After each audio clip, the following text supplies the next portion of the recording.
Reporter exclusive. Sabarimala സ്വർണ്ണക്കൊള്ള വിവാദങ്ങൾക്ക് പിന്നാലെ മുൻ MP A Sampath Devaswom board പ്രസിഡന്റായേക്കും എന്ന വിവരം വരുന്നു. CPM നേതൃത്വം തീരുമാനമെടുത്തതായാണ് സൂചന. വിളപ്പിൽ രാധാകൃഷ്ണൻ ദേവസ്വം ബോർഡിൽ CPI പ്രതിനിധിയാകും. റഹീസ് റഷീദുണ്ട് കൂടുതൽ വിവരങ്ങളുമായി. റഹീസ് റഷീദ്, വളരെ നിർണായകമായ വിവരമാണ് ഇപ്പോൾ പുറത്തുവരുന്നത്.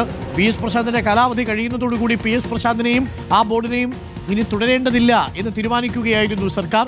നിലവിലുള്ള വിവാദങ്ങളുടെ പശ്ചാത്തലത്തിലാണ് ഈ തീരുമാനം. PS പ്രശാന്ത് പോയാൽ പകരം സമ്പത്തിനെ ആലോചിക്കുന്നു എന്നുള്ളത് വളരെ പ്രധാനപ്പെട്ട കാര്യമാണ്. എന്ന് പറഞ്ഞാൽ ഈ വിവാദങ്ങളെല്ലാം അവസാനിപ്പിച്ച് കാര്യങ്ങൾ മുന്നോട്ട് കൊണ്ടുപോകണം എന്നാണ് സർക്കാർ ഉദ്ദേശിക്കുന്നത്, അല്ലേ?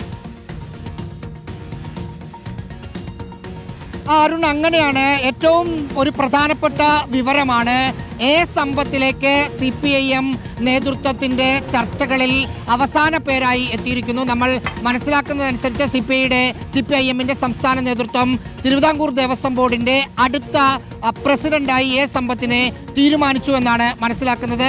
ഔദ്യോഗികമായ ഇക്കാര്യത്തിൽ ഒരു മന്ത്രിസഭാ യോഗം കൂടി തീരുമാനം എടുക്കേണ്ടത് മാത്രമേ ബാക്കിയുള്ളൂ എന്ന് മനസ്സിലാക്കുന്നു. CPIയുടെ പ്രതിനിധിയായ അഡ്വക്കേറ്റ് അജികുമാർ മാറുമ്പോൾ വിളപ്പിൽ രാധാകൃഷ്ണനായിരിക്കും ദേവസ്വം ബോർഡിൽ അടുത്ത CPIയുടെ പ്രതിനിധിയായി വരിക. തിരുവനന്തപുരം ജില്ലാ പഞ്ചായത്തിലെ ക്ഷേമകാര്യ വികസന സ്റ്റാൻഡിംഗ് കമ്മിറ്റി ചെയർമാനാണ്. പള്ളിച്ചൽ ഡിവിഷനിൽ നിന്നുള്ള ജില്ലാ പഞ്ചായത്ത് അംഗമായാണ് കഴിഞ്ഞ ഈ നിലവിലുള്ള ഭരണസമിതിയിൽ വിളപ്പിൽ രാധാകൃഷ്ണൻ ഉള്ളത്. ഇക്കാര്യത്തിൽ രണ്ട് പാർട്ടി നേതൃത്വങ്ങളും ധാരണയിലായി എന്നാണ് മനസ്സിലാക്കുന്നത്. അങ്ങനെയെങ്കിൽ തൊട്ടടുത്ത് ചേരുന്ന മന്ത്രിസഭാ യോഗത്തിൽ അത് സംബന്ധിച്ച തീരുമാനമുണ്ടാകും. നിലവിലെ വിവാദങ്ങളുടെ പശ്ചാത്തലത്തിലാണ് പ്രശാന്ത് അടങ്ങുന്ന ദേവസ്വം ഭരണസമിതിക്ക് തുടർച്ച നൽകേണ്ടതില്ല എന്ന തീരുമാനത്തിൽ CPM എടുത്തത്.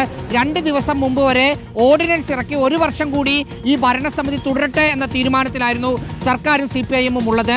പക്ഷേ ഇന്നലെ ഹൈക്കോടതിയിൽ ഇടക്കാല റിപ്പോർട്ട് SIT കൊടുത്തപ്പോൾ നിലവിലുള്ള ഭരണസമിതിയെ കൂടി പ്രതിസ്ഥാനത്തേക്ക് സംശയത്തിന്റെ നിഴലിൽ നിർത്തുന്ന ഒരു പശ്ചാത്തലത്തിൽ തദ്ദേശ സ്വയംഭരണ തെരഞ്ഞെടുപ്പ് വരുന്ന ഒരു സമയത്ത് ആ ഭരണസമിതിയെ തുടരാൻ അനുവദിക്കുന്നത് തെറ്റായ സന്ദേശമായിരിക്കും നൽകുക എന്ന് CPM നേതൃത്വം തീരുമാനിച്ചതിന്റെ അടിസ്ഥാനത്തിലാണ് ഓർഡിനൻസ് ഇറക്കേണ്ടതില്ല എന്ന തീരുമാനത്തിലെടുക്കുകയും സമ്പത്തിനെ അടുത്ത പ്രസിഡന്റാക്കാനുള്ള ധാരണയിലെത്തുകയും ചെയ്തത്.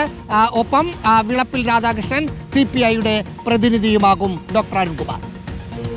വളരെ പ്രധാനപ്പെട്ട വിവരമാണ് പ്രിയപ്പെട്ട പ്രേക്ഷകരെ. ഫസ്റ്റ് ഓൺ റിപ്പോർട്ടർ സമ്പത്തിനെ ദേവസ്വം ബോർഡ് പ്രസിഡന്റാക്കാൻ ആലോചിക്കുന്നു എന്നുള്ള വിവരമാണ് പ്രേക്ഷകർ ഇപ്പോൾ അറിയുന്നത്. പ്രിയപ്പെട്ടവരെ,